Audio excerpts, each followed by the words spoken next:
So hi everyone, this is Mohinder and आज हम बात करते हैं डिटर्मिनेशन ऑफ एनुअल वैल्यू की।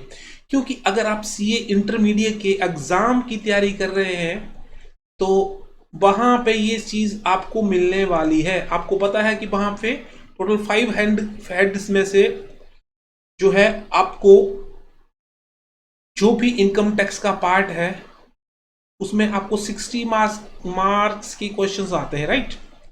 सो 40 मार्क्स का आपको पता है कि वहां पे आता है आपको डायरेक्ट इनडायरेक्ट टैक्स में से, मतलब जीएसटी का जो भी कैलकुलेशन है, ठीक है। तो ये सब चीजें तो शायद आपको पता है, बट मैं आपको ये बता दूं कि अगर आप सीए इंटरमीडिएट की अगर आप तैयारी कर रहे हैं तो उसमें आपको ये इनकम फ्रॉम हाउस प्रॉपर्टी का चैप्टर आपको मिलेगा। और ये सारी की सारी चीज आपके जो स्टडी मटेरियल है आपका चार्टर्ड अकाउंटेंट का या चार्टर्ड इंस्टीट्यूट्स का या चार्टर्ड अकाउंटेंट का, ये सारा का सारा आप एक कुछ भी कह लो, सीए कह लो आप, लेकिन उसका मतलब तो यही है ना, ICI, the institute of chartered accountant of India. Full अगर फॉर्म देखी जाए तो ये है। तो आपको क्या करना है सर कि अगर आपको हाउस प्रॉपर्टी के बारे में प्रॉपर अगर आपको जानकारी लेनी है तो आपको इस वीडियो को कम से कम आपको एंड तक जो है देखना पड़ेगा, तभी आपके जो डाउट्स हैं वो क्लियर होंगे। बहुत छोटी छोटी वीडियो मैं बना रहा हूं बिकॉज सो दैट कि आपकी जो भी डाउट्स हैं वो सारे के सारे क्लियर हो जाए। सो जब भी आप क्वेश्चंस को सॉल्व करें सो कोई भी कंफ्यूजन जो है आपके बीच में नहीं रहना चाहिए, आपके अंदर नहीं रहना चाहिए। But still I am saying again and again, if you find any difficulty in solving your question और फाइंडिंग एनी फैक्ट्स, सो उस केस में आप मुझे जो है कमेंट्स कर सकते हैं और मैं उसको इलाबोरेट करने की कोशिश करूंगा, एग्जांपल देने की कोशिश करूंगा। क्योंकि अगर आपका डाउट्स ये रह गया तो आप क्वेश्चंस को सॉल्व नहीं कर पाएंगे, क्योंकि ये चार्टर्ड अकाउंटेंसी कोर्स है। This is not a BCom और this is not a MBA. क्योंकि जो चार्टर्ड अकाउंटेंसी कोर्स होता है बहुत एडवांस है, no doubt it's a very tough exam. But आपको ये माइंड में रख लेना है कि भाई आपको सीए बनना है, एक दिन आपको सीए बनना है और हर हालत में बनना है। इट डज नॉट मैटर यार कि आपको कितने अटेम्प्ट में हुआ, आपके एक अटेम्प्ट में हुआ या 50 अटेम्प्ट में। Does it matter? No, it does not matter because the value of your stamp is similar to the other student also. तो अभी इन सब चीजों की हम बात नहीं करते हैं। सबसे पहले हम बात आते हैं कि डिटर्मिनेशन ऑफ एनुअल वैल्यू कैसे होता है, ठीक है। मतलब एक घर की, अगर आपके पास ये घर है, अगर आपने किराए पे दे रखा है तो उस केस में क्या होगा, सबसे पहले इसकी जो है annual value annual annual value जो है कैलकुलेट की जाएगी, ठीक है। अब ये एनुअल वैल्यू क्या होती है?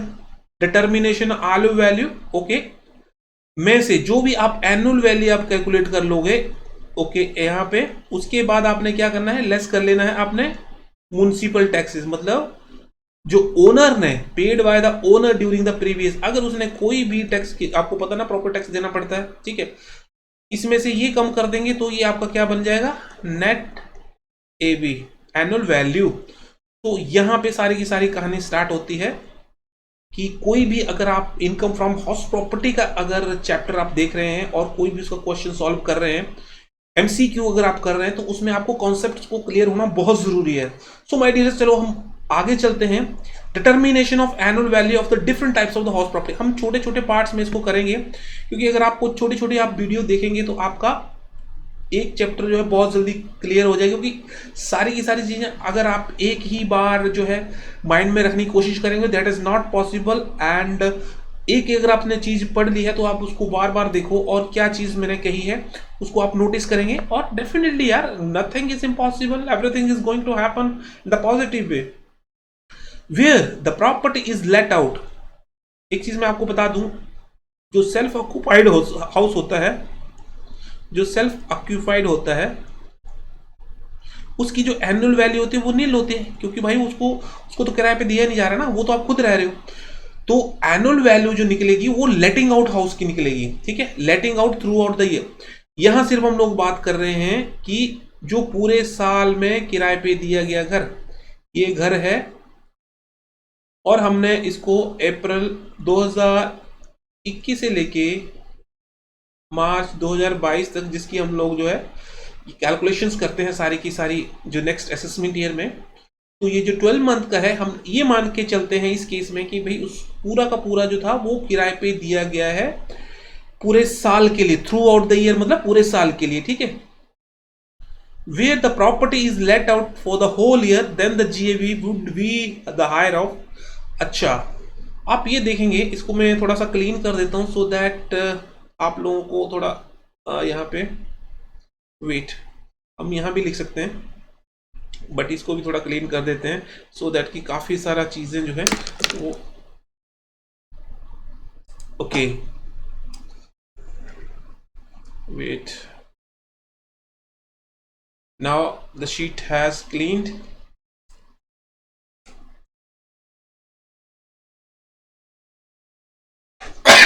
Excuse me. Okay. आ जाइए सर पॉइंट पे।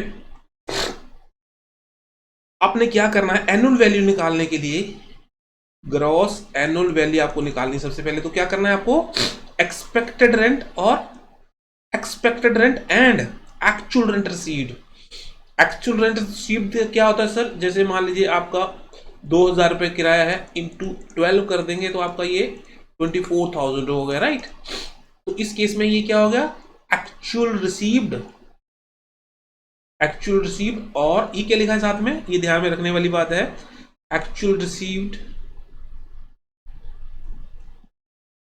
ये हो गया आपका रिकवरेबल ड्यूरिंग देयर, मतलब चाहे मिला हो चाहे नहीं मिला हो लेकिन ड्यू तो हो गया ना। सो अभी हम बात करते हैं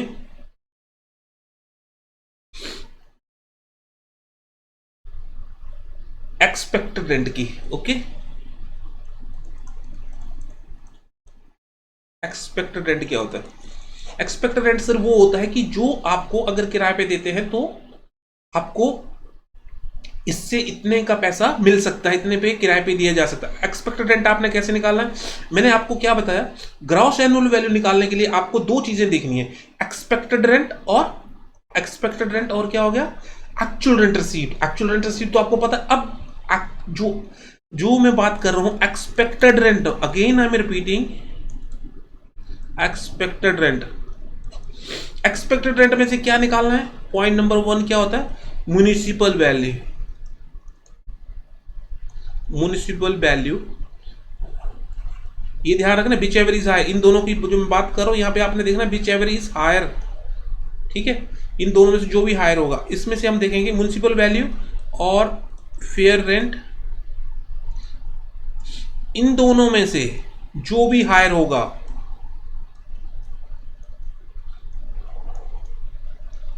विच एवर इज हायर, अगर इसमें दोनों में से आप हायर निकाल लोगे, और तीसरा आता है स्टैंडर्ड रेंट, ये रेंट कंट्रोल एक्ट के अंदर आता है, ठीक है। अब पॉइंट ये आता है सर, इस ये मैंने क्यों लिखा, आपको क्या करना है, अगर स्टैंडर्ड रेंट नहीं दे रखा है तो आपने इसी को लेना है, इन दोनों में से जो भी हायर होगा वो आपने एक्सपेक्टेड रेंट ले लेना है, ठीक है। जैसे म्युनिसिपल वैल्यू क्या होता है मैं बता देता हूं कि जिसके ऊपर जो है आपका लोकल एरिया जो है वो आपको टैक्स लगाता है प्रॉपर्टी के ऊपर, जिसको प्रॉपर्टी टैक्स की आपके घर की जो है वैल्यू इतनी है। फेयर रेंट वो होता है कि जब आसपास के एरिया में आपका सेम लोकेशन में सेम एरिया का उसका क्या स्क्वायर फीट चल रहा है या स्क्वायर मीटर चल रहा है या गज का क्या रेट चल रहा है, तो everything it is mention is here fair rent. और स्टैंडर्ड रेंट जो है रेंट कंट्रोल एक्ट इसको डिसाइड करता है। लेकिन जब आपने दोनों में से एक निकाल लिया, लेट से कि भाई यहां पे भी वही लिख रहा है, इसको समझा देता हूं मैं आपको। अगर जैसे कि आपने म्युनिसिपल वैल्यू आपका हायर है तो इसमें से municipal value plus standard rent का हो आप इसको, ठीक है। तो इन दोनों में से कहने का मतलब ये है कि स्टैंडर्ड रेंट से आपका चीज ज्यादा नहीं हो सकती, मतलब रेस्ट्रिक्टेड टू स्टैंडर्ड रेंट, मतलब स्टैंडर्ड रेंट से आपका एक कंट्रोल एक्ट कर दिया कि भाई साहब ऐसा थोड़ी है कि आप 50,000 लेना शुरू कर दो, 5,000 का है तो आप 50,000 लेना शुरू कर दो, तो आपका म्युनिसिपल वैल्यू 50,000 थोड़ी कर देंगे। तो उस केस में कहने का मतलब स्टैंडर्ड रेंट से ज्यादा नहीं हो सकता, whether it is fair rent और municipal value. I hope the point is clear कि मैं क्या कहना चाह रहा हूं। स्टैंडर्ड रेंट से ज्यादा आपका ना तो फेयर वैल्यू हो सकता है ना म्युनिसिपल वैल्यू हो सकता है, तो आपका इन दोनों में से जो भी लोअर होगा वो आपका एक्सपेक्टेड रेंट हो गया। तो एक्सपेक्टेड रेंट और actual rent receipt which ever is high that will be है योर ग्रॉस एनुअल वैल्यू। बहुत इंपॉर्टेंट है ये छोटा सा, अगर आपने कॉन्सेप्ट समझ लिया तो आपको, अभी हम इसको जो है एग्जांपल के थ्रू समझेंगे और आपका पॉइंट जो है क्लियर बिल्कुल हो जाएगा। अब थोड़ा वही चीज है जो मैंने आपको समझाई है, इसको हम लोग थोड़ा समझ लेते हैं। तब expected rent is higher of fair rent, मैंने वही बोला आपको, expect higher of municipal value and fair rent, वही बताना चाह रहा है। Municipal fair rent and municipal but restricted to control rent, मतलब restricted to standard rent, standard rent को से ज्यादा नहीं हो सकता। अब इसमें एग्जांपल में भी आप देख लीजिए, if exam for example let us say the higher of the FR, मतलब fair rent and municipal is X, दोनों में से अगर मान लीजिए एक्स हायर है तो क्या होगा, then the year is equal to S R if the X R is greater than S R and however if X R is, जो चीज मैंने आपको बताई वो चीज लिखी हुई सर, आपको कंफ्यूज होने की जरूरत नहीं है, आप इसको स्टडी करेंगे तो पता चल जाएगा आपको क्या चीज बोला है मैंने। Expected rent is as per section 20 cannot exceed the standards. Again and again the same sentences are repeating because क्योंकि इसको यही समझा है, अगर इसने चीज को समझ लिया ना आपने तो आपका सारे क्वेश्चन जो है सॉल्व होते जाएंगे। Expected rent 23 can not exceed the standard rent, आपका जो एक्सपेक्टेड रेंट है वो स्टैंडर्ड रेंट से ज्यादा नहीं हो सकता। ये मैंने आपको थोड़ी देर पहले ही बताया आपको, ये देखिए यहां पे, it can be lower than the standard rent, it can be lower than the standard rent, ये जो आपका है स्टैंडर्ड रेंट से ज्यादा नहीं होगा, lower in case of the where standard rent is more than the higher of value. जिस case में अगर देखो स्टैंडर्ड रेंट ही अगर कम हुआ तो कोई दिक्कत नहीं, फिर तो आपको इसमें से ले लोगे, ठीक है। स्टैंडर्ड रेंट जो है कम हुआ, ठीक है, तो कोई दिक्कत नहीं है, लेकिन स्टैंडर्ड रेंट से आपका ये वैल्यू नहीं हो सकती। इसका कहने का मतलब ये है कि standard rent is more than the higher of annual value. Okay, same चीज वो बार बार रिपीट वही हो रही है। Municipal value is the value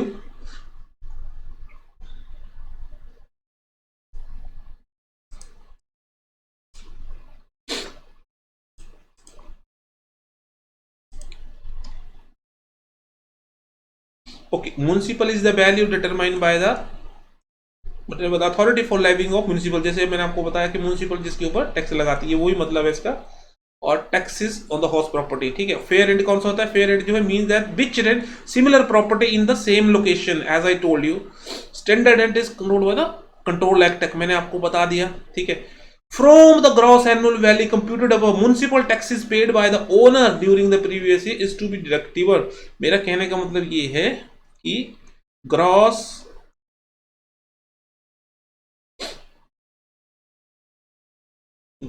annual value less property tax क्या आ जाएगा आपका, नेट एनुअल वैल्यू। ये सबसे ज्यादा इंपॉर्टेंट है। अगर आपकी एनुअल वैल्यू है, इसी के ऊपर सारी की सारी कैलकुलेशन होगी, तो आपको इसको हम लोग एग्जांपल के थ्रू समझते हैं, थोड़ा आगे चलते हैं, तो सारे के सारे आपके डाउट जो है क्लियर हो जाएंगे। Okay, now come to the point.